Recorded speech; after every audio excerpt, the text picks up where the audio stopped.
ഇന്നലെ വൈകിട്ട് 3 മണിയോടെയായിരുന്നു ഇന്ത്യയെ മൊത്തം അല്ലെങ്കിൽ ലോകത്തെ മൊത്തം ഞെട്ടിച്ച ജമ്മു കശ്മീരിലെ പഹൽഗാമിൽ വിനോദസഞ്ചാരികൾക്ക് നേരെ ഇത്തരത്തിലൊരു ഭീകരാക്രമണം ഉണ്ടാകുന്നതും 27 പേർ കൊല്ലപ്പെടുന്ന അതിഭീകരമായൊരു സാഹചര്യം ഉണ്ടാകുന്നതും നിലവിൽ 27 പേരുടെ മരണമാണ് ഔദ്യോഗികമായി സ്ഥിരീകരിച്ചിട്ടുള്ളത്. എന്നാൽ ഇതിൽ മാറ്റമുണ്ടാകുമോ എന്നുള്ള കാര്യത്തിലും സംശയമുണ്ട്.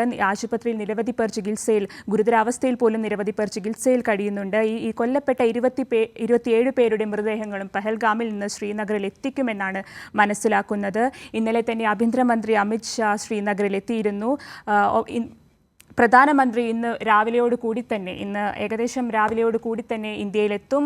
തുടർന്ന് അദ്ദേഹം പഹൽഗാമിലേക്ക് സന്ദർശനം നടത്തുമെന്നാണ് നിലവിൽ ലഭിക്കുന്ന വിവരങ്ങൾ. ധനമന്ത്രി നിർമ്മല സീതാരാമൻ വിദേശ സന്ദർശനം റദ്ദാക്കി ഇന്ത്യയിലേക്ക് വരുമെന്നും വിവരങ്ങൾ ലഭിക്കുന്നുണ്ട്.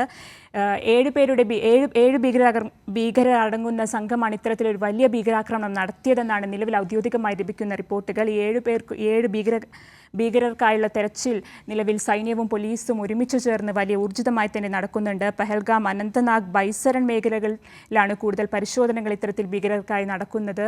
ഏറെ ഞെട്ടലും ഭീകരതയും ഉണ്ടാക്കുന്ന ഒരു സംഭവം. 27 പേർ കൊല്ലപ്പെടുന്നു. ഇത്തരത്തിൽ ആക്രമണം നടന്ന അല്ലെങ്കിൽ ഇത്തരത്തിലൊരു ഭീകരാക്രമണം നടന്ന ദൃശ്യങ്ങളിൽ നിന്നെല്ലാം നിലവിൽ നമ്മൾ കണ്ടുകൊണ്ടിരിക്കുന്ന ദൃശ്യങ്ങളും അവിടെ നിന്ന് വരുന്ന എല്ലാ ദൃശ്യങ്ങളിൽ നിന്ന് തന്നെ വളരെയേറെ ഞെട്ടലുണ്ടാക്കുന്ന, വളരെയേറെ ഭീതി ഉണ്ടാക്കുന്ന ഒരു വിഷയം. ഇത്തരത്തിൽ വലിയൊരു വിനോദസഞ്ചാര മേഖല, കശ്മീരിലെ തന്നെ ഏറ്റവും പ്രധാനപ്പെട്ട ഒരു വിനോദസഞ്ചാര മേഖല, അവിടെ തന്നെ ഇത്തരത്തിലൊരു ഭീകരാക്രമണം നടക്കുന്നു. അതിൽ 27 പേർ കൊല്ലപ്പെടുന്നു. ഉമേഷ് ചേരുന്നുണ്ട് നിലവിലെന്നാണ് മനസ്സിലാക്കുന്നത്. ഉമേഷ് രാമചന്ദ്രൻ, ഇത്തരത്തിൽ ഈ ഭീകരാക്രമണത്തിൽ മരിച്ച എറണാകുളം സ്വദേശിയായ രാമചന്ദ്രൻ്റെ വീട്ടിൽ നിന്നാണ് ഉമേഷ് ചേരുന്നതെന്നാണ് മനസ്സിലാക്കുന്നത്. ഉമേഷ് നേരത്തെ സൂചിപ്പിച്ചതുപോലെ തന്നെ അതീവ ദുഃഖകരമായൊരു സംഭവം. ഇത്തരത്തിൽ വിനോദസഞ്ചാരത്തിന് വേണ്ടി അല്ലെങ്കിൽ ഒരു സഞ്ചാരത്തിന് വേണ്ടി കുടുംബത്തിനൊപ്പം സന്ദർശിക്കുന്നു. അങ്ങനെ ഒരു സമയത്ത് ഇത്തരത്തിൽ ഒട്ടും പ്രതീക്ഷിക്കാത്ത രീതിയിലുള്ള വലിയൊരു ആക്രമണം നേരിടുന്നു. ഉമേഷ് നേരത്തെ സൂചിപ്പിച്ചതുപോലെ തന്നെ ഇതിൽ ഏറ്റവും ഭീകരമായ അവസ്ഥ എന്ന് പറയുന്നത് സ്വന്തം മകളുടെ മുന്നിൽ വെച്ചാണ് രാമചന്ദ്രനെ വെടിയേൽക്കുന്നത്. സ്വന്തം മകൾ തന്നെയാണ് ഇത്തരത്തിൽ അച്ഛന് വെടിയേറ്റു എന്ന വിവരം നാട്ടിലെ ആളുകളോട് വിളിച്ചു പറയുന്നതെന്നാണ്. അത്തരത്തിൽ വലിയ ഭീകരത, അത്രയും വലിയ സങ്കടവും ഭീതിയും എല്ലാം ഒരുപോലെ ഉണ്ടാക്കുന്ന ഒരു വിഷയമാണ്. ഉമേഷ്, വിവരങ്ങളിലേക്ക്. അതാണ് ഏറ്റവും ദുഃഖകരമായ കാര്യം. അതെ, അതാണ് ഏറ്റവും ദുഃഖകരമായ കാര്യം. ഇന്നലെ ഈ വിവരം ഒരു 10 മണിക്ക് ശേഷമാണ് ഇങ്ങനെ ഇദ്ദേഹവും ഈ ഭീകരാക്രമണത്തിൽ കൊല്ലപ്പെട്ടു എന്ന വിവരം ഈ നാട്ടുകാർക്കടക്കം വിവരം ലഭിക്കുന്നത് അപ്പോഴാണ്. ആ സമയം മുതൽ ഇവിടേക്ക് നിരവധി പേരാണ് എത്തിയിരുന്നത് എന്നുള്ളതാണ്. ജനപ്രതിനിധികളടക്കമുള്ളവർ ഇവിടേക്ക് എത്തിയിരുന്നു. അദ്ദേഹവുമായുള്ള ബന്ധം, അദ്ദേഹം ഈ നാടുമായുള്ള ബന്ധം, ഇവിടെ ജനിച്ചു വളർന്നയാളാണ്, ഇവിടത്തുകാരനാണ്. അദ്ദേഹം ഏറെക്കാലം പ്രവാസിയായിരുന്നു, വിദേശത്തായിരുന്നു.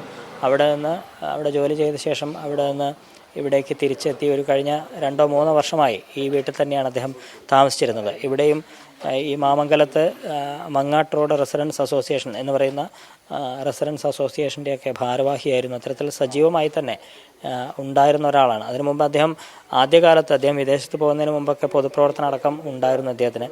പിന്നീട് ഗൾഫിലേക്ക് പോയി തിരിച്ചു വന്ന ശേഷം ഈ റെസിഡൻസ് അസോസിയേഷൻ അടക്കമുള്ള സംഘടനകളിൽ ഒക്കെ അദ്ദേഹം ഭാരവാഹിയായി പ്രവർത്തിച്ച ഒരാളാണ്. അതുകൊണ്ട് നാട്ടുകാർക്ക് ഏറെ അടുപ്പമുള്ള ആളാണ്, ഏറെ പ്രിയപ്പെട്ട ഒരാളാണ്, എല്ലാവരുമായും അടുത്ത ബന്ധം കാത്തുസൂക്ഷിക്കുന്ന ഒരാളാണ്. അതുകൊണ്ട് തന്നെ അദ്ദേഹത്തിൻ്റെ ഈ വിയോഗം അത് ഇപ്പോഴും ഇവിടെയുള്ളവർക്ക് പലർക്കും വിശ്വസിക്കാനായിട്ടില്ല. ഇന്നലെ രാത്രിയൊക്കെ നിരവധി പേർ ഇവിടെ എത്തി അവരൊക്കെ പ്രതികരിക്കുകയും ഒക്കെ ചെയ്തു. ഇന്നിപ്പോൾ രാവിലെ ആയതേ ഉള്ളൂ, പലരും ഇങ്ങോട്ടേക്ക് വരുന്നതേ ഉള്ളൂ. ഏതായാലും വലിയ ഞെട്ടലിൽ, വലിയ ദുഃഖത്തിലൊക്കെയാണ് ഈ മാമംഗലത്തുള്ള അദ്ദേഹത്തിൻ്റെ നാട്ടുകാരൊക്കെ തന്നെയും ഉള്ളത്. ഇന്നലെ അദ്ദേഹവും ഭാര്യയും അദ്ദേഹത്തിൻ്റെ മകളും 2 പേരക്കുട്ടികളും അടക്കം ഇവരുൾപ്പെടുന്ന കുടുംബം ആണ് തിങ്കളാഴ്ച കശ്മീരിലേക്ക് പോയത്. അവിടെ വെച്ചാണ് ഇത്തരത്തിൽ ഈ ദുഃഖകരമായ സംഭവം ഉണ്ടാകുന്നതും അങ്ങനെയാണ്. അദ്ദേഹത്തിനൊരു മകൻ കൂടിയുണ്ട്, രാമേന്ദ്രനൊരു മകനുണ്ട്, അരവിന്ദ്. അദ്ദേഹം നിലവിൽ ഹൈദരാബാദിലാണ് ഉള്ളത്. ഈ വിവരം അറിഞ്ഞ് അദ്ദേഹം ഇന്ന് കശ്മീരിലേക്ക് തിരിക്കും എന്നുള്ളതാണ് അറിയാൻ കഴിഞ്ഞിട്ടുള്ളത്. മകൻ അവിടെ എത്തിയ ശേഷം മറ്റ് നടപടിക്രമങ്ങളൊക്കെ പൂർത്തിയായ ശേഷം മാത്രമായിരിക്കും അദ്ദേഹത്തിൻ്റെ മൃതദേഹം ഒക്കെ നാട്ടിലേക്ക് കൊണ്ടുവരുന്നതടക്കമുള്ള നടപടികൾ ഉണ്ടാവും. അതിനുള്ള എല്ലാ ക്രമീകരണങ്ങൾ, അതായത് എത്രയും പെട്ടെന്ന് ഈ ഔദ്യോഗിക നടപടികളൊക്കെ പൂർത്തിയാക്കി എത്രയും പെട്ടെന്ന് മൃതദേഹം നാട്ടിലെത്തിക്കാനുള്ള സജ്ജീകരണം അത് സംസ്ഥാന സർക്കാരും കേന്ദ്ര സർക്കാരുമായി ബന്ധപ്പെട്ട അത്തരം നടപടികളൊക്കെ വേഗം പൂർത്തിയാകും എന്നുള്ളതാണ് അറിയാൻ കഴിഞ്ഞിട്ടുള്ളത്. ഈ മകൻ അവിടെ എത്തിയ ശേഷമായിരിക്കും ഈ നടപടികളൊക്കെ ഉണ്ടാവുക. അതിനുശേഷം മൃതദേഹം എവിടേക്ക് എത്തിക്കുന്നത് സംബന്ധിച്ച് എപ്പോഴെത്തിക്കും എന്നത് സംബന്ധിച്ചൊന്നും ബന്ധുക്കൾക്കടക്കം കൃത്യമായ വിവരം ലഭ്യമായിട്ടില്ല. ഏതായാലും എത്രയും പെട്ടെന്ന് ഈ നടപടികൾ പൂർത്തിയാക്കുക, ഇവിടേക്ക് കൊണ്ടുവരിക എന്നുള്ളത് തന്നെയാണ് തീരുമാനിച്ചിരിക്കുന്നത്. ഏതായാലും അതീവ ദുഃഖകരമായ സംഭവം തന്നെയാണ്. ഒരിക്കലും ആരും പ്രതീക്ഷിക്കാത്ത അപ്രതീക്ഷിത സംഭവമാണ് ഇന്നലെ കശ്മീരിലുണ്ടായത്, പഹൽഗാമിലുണ്ടായത്. 27 വിനോദസഞ്ചാരികൾ, അവിടെ വിനോദസഞ്ചാരത്തിനെത്തിയ 27 പേർ ഭീകരാക്രമണത്തിൽ കൊല്ലപ്പെട്ടു എന്ന ഞെട്ടിക്കുന്ന വിവരം ആണ് ആദ്യം പുറത്തു വരുന്നത്. അതിൽ ആരൊക്കെ ഉൾപ്പെട്ടിട്ടുണ്ടെന്ന് എല്ലാവരും ആശങ്കയോടെ നോക്കുകയായിരുന്നു.